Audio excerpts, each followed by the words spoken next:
Hi Pisces! This is Pisces Hub. Welcome to my channel. So for today's video, gagawa tayo ng reading gamit ang The Mystic Red Rose Oracle Cards. Alamin natin kung ano yung mga posibleng gabay, advices ng ating Oracle Cards for Pisces sa araw na ito. Okay? Reminder lang po na ito ay general reading Pisces. So pwede pong mag-resonate sa'yo. Pwede pong hindi, okay? And this is a timeless reading.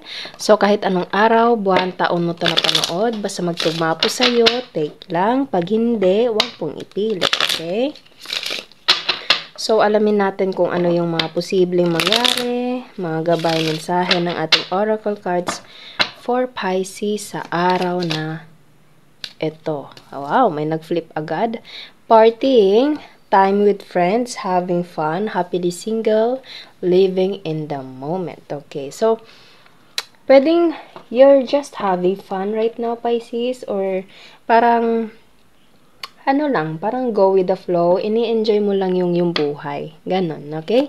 So, ano pa po yung message niyo po for Pisces sa araw na ito? Mga gabay mensahe para kay Pisces sa araw na ito.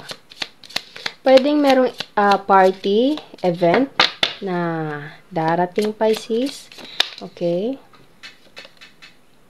Love call, expressing love, messages of love, thinking of you, informing you. Yes, as I said kanina, there is something na invitation, okay, na posibleng party ito, Pisces, okay, and makakatanggap ka ng chat, text, tawag, na, kumbaga, isa ka sa ma-invite, okay, or pwedeng dalawa lang kayo, or kung sino man ito na kumbaga, makakasama mo sa kasiyahang ito, okay, pwedeng makakatanggap ka ng, as I said kanina, pwedeng there's an invitation, or you're happily single right now, you're just living in the moment, go with the flow, okay? And there is someone, mostly online, na kumbaga mag-e-express ng love sa'yo, magme-message ng, alam mo yun, ng love sa'yo, pwedeng namimiss ka and tatawagan ka, pwedeng naka-move on ka na, Pisces, you're doing fine, you're just living your life, okay? And there is someone na missing you. Okay, thinking of you, messages of love, expressing love, informing you. Okay, so it's either merong invitation or there is someone na magme-message sa'yo and posibleng merong itong love interest sa'yo. Okay? So, ano pa po? Sino po itong? Oh, wow! Pwedeng ito ay merong connection sa dagat, Pisces. Okay? Kasi meron tayo ditong paradise and yung partying is nasa tabi ng dagat and there's a paradise. Wow! Punong-puno na sa kasiyahan dito, Pisces. Ano? Happiness and joy, playfulness, enjoying each other, honeymoon phase. Ayan. Okay, so it's either there is someone na have a love interest to you, okay, na kumbaga gusto kanyang makasama. Pwede itong taong to is gusto kanyang makasama sa beach, to have a vacation, to have a quality time, para pong ganon, okay? Or kung hindi naman, as I said kanina, pwede maiimbitahan ka na pwedeng sa call, text, chat, pwede ding video call, okay, na ma-invite ka o magpaplano kayo, posible na mga kaibigan mo or there is someone, a specific person na gusto kanilang makasama dito sa paradise na ito and to have fun. Okay? So, parang merong planning. Okay? So, ano pa po? Ang ganda naman ng tatlong cards na nandito and posible meron itong connection sa bakasyon, sa dagat, beach, parang ganon. Okay? So, ang saya. Okay? So, ano pa po yung message nyo po? Enjoying each other, playfulness, happy honeymoon phase, and happiness and joy. Wow. So, ano pa po? May message pa po ba kayo para kay Pisces sa araw na ito? Sige, saglit. Kuha tayo ng The Keeper, the fortune telling card, Pisces. Ito, gamitin natin to po. Saglit lang. Okay, lagay natin yan dyan. Okay. So, Ano pa po yung other information? Sino po ito? Ano pa po yung mga posibleng mangyari for Pisces sa araw na ito? Courtship, yes, as I said kanina Pisces, there is someone na magme-message sa'yo and gusto kanyang makasama. Gusto kanya, pwedeng namimiss kanya. I don't know why, but ko yun nasasabi palagi. Although wala namang missing part or misses you right here, okay? Pero nasasabi ko siya bigla, okay? Or kung hindi naman, there is someone have a love interest in you. Or kung hindi naman to love, pwede pong someone or mga tao, kaibigan, pamilya na gusto kanilang isama, okay? Or something like gusto nilang magkaroon ng maganda, masayang bonding, and isa ka doon. Okay? So, there's a courtship. Okay? So, ano pa po? Ang saya. Okay? Ang saya nito. Imprisonment. Pwedeng as I said kanina, there is someone na parang more on thinking. Okay? Kaya gusto lang siguro mag-enjoy or gustong bumawi, gusto ka nilang pasayahin or gusto ka nitong makasama, okay? Alam mo yun, gustong mag-unwind, gustong reattach. I don't know, narinig ko bigla yung word na reattach, okay? So, gusto ka nitong makasama, okay, makabanding, have a quality time po. Okay? Kasi there's something na imprisonment. Itong imprisonment na ito kasi is mostly parang overthinking, anxiety, or yung mga bagay-bagay na naiisip na hindi kagandahan, pwede pong ganun, okay?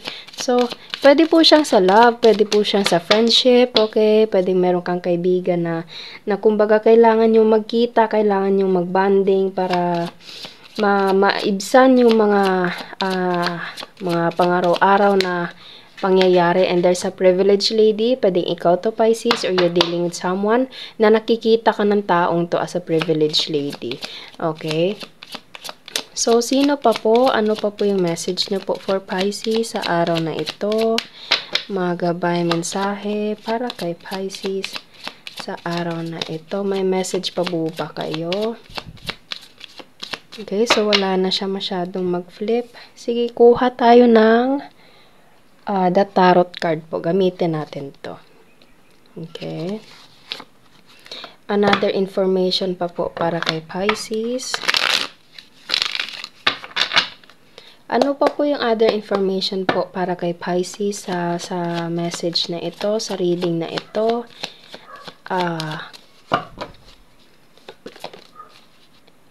Ayan no. There's something na bonding Pisces. Reuniting. Nakikita nyo tatlong tao sila. So, posible, as I said kanina, pwedeng kaibigan mo to. Okay? Or pwedeng malapit to sa buhay mo. Okay? So, nakikita nyo, pwede po siya sa lahat po na tao na posibleng konektado sa inyo, Pisces. Okay? Mapalove man to, kayong dalawa dito. Okay? Meron pa tayo ditong honeymoon phase, so posible din pong love. O kung hindi naman, pwedeng kaibigan, family, na kumbaga mag-uusap-usap kayo, tatawagan ka nila, tatawagan mo sila. Okay? Mag-uusap-usap kayo kung ano yung mga bagay na kailangan gamitin, kailangan gawin, kumbaga planuhin. Okay? May mga pag-uusap, Pisces. And ang ganda, ang saya nito, okay? Magbakasyon, mag-unwind, mag-relax. Okay, so ano pa po yung message niyo po for Pisces? Pwedeng ito ay merong plano out of the country. And again Pisces, meron naman tayo ditong dagat. Dagat, tabing dagat, dagat.